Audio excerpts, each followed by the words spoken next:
Hello students, चलिए start करते हैं miscellaneous exercise relation and function का क्वेश्चन नंबर 10। देखते हैं क्या है। Find the number of all onto functions from the set 1 2 3 up to n to itself. यहां पे क्या कहा है, ध्यान से देखो क्वेश्चन को। ऐसा क्वेश्चन आपको जरूर मिल जाता है 1 या 2 मार्क्स में, 1 मार्क्स में ही मिलता है, बट इसका डायरेक्टली आंसर याद नहीं करना है, इसको समझना है कैसे करेंगे। ध्यान से देखो, यहां पे जो number of all onto function बताने हमें इस सेट के, मान लो ए सेट है हमारे पास, उसके अंदर एलिमेंट्स क्या है 1 2 3 अप टू n तक, ये दे रखे हैं हमें।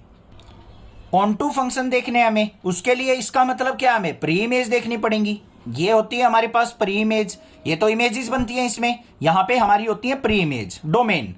तो डोमेन क्या क्या पॉसिबल हो सकती है बच्चों, डोमेन मतलब ये सारी वैल्यूज पॉसिबल हो सकती हैं। पहले n नंबर ऑफ वैल्यू, जितनी भी वैल्यू प्रेजेंट हो, तो यहां पे क्या लिखेंगे, प्री इमेजेस जो पॉसिबल है वो क्या होंगी। अगर मान लो आपको 10 एलिमेंट्स दे रखे 1 2 3 अप टू 10 तक, तो 10 की 10 प्री इमेज बन सकती है हमारी, यहां पे वैल्यू ले सकते हैं हम। 9 भी ले सकते हैं, 8 भी ले सकते हैं, 7 भी ले सकते हैं, इस तरीके से। मतलब हाईएस्ट वैल्यू क्या होगी n, उसके बाद n-1, उसके बाद n-2, इस तरीके से हम वैल्यूज लेते जा सकते हैं। ध्यान से समझो इसका मतलब क्या है।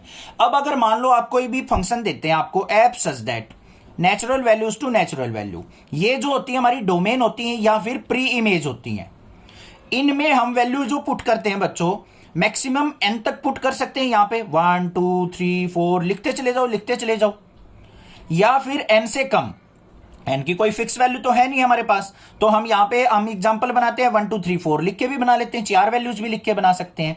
तो हमारी प्री इमेजेस क्या क्या पॉसिबल हो सकती हैं, एक तो जितने भी नंबर प्रेजेंट हो वो, या फिर उससे कम या उससे कम या उससे कम, हमेशा इनसे कम होती जाएंगी यहां पे जो वैल्यूज हम लेते हैं, इस तरीके से। और ये किसके इक्वल हो गया हमारा, n फैक्टोरियल के, n into n-1 into n-2, ये किसके इक्वल हो गया, n फैक्टोरियल के।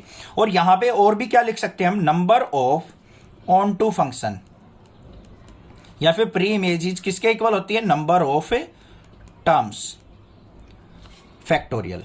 तो यहां पे नंबर ऑफ टर्म्स कितनी प्रेजेंट है n, तो ये किसके इक्वल हो जाएगा, n फैक्टोरियल के। बस ये काम करना था, समझ में आ गया। वैसे इसका आंसर रटवा देते हैं कि टीचर n फैक्टोरियल लिख दो, बच्चों को पता ही नहीं सर n फैक्टोरियल क्यों हुआ, क्योंकि इसकी प्री इमेजेस कितनी पॉसिबल है, n फैक्टोरियल ही इसकी प्री इमेजेस हम ले सकते हैं, उसी से हमारे ऑन टू फंक्शन बनेंगे।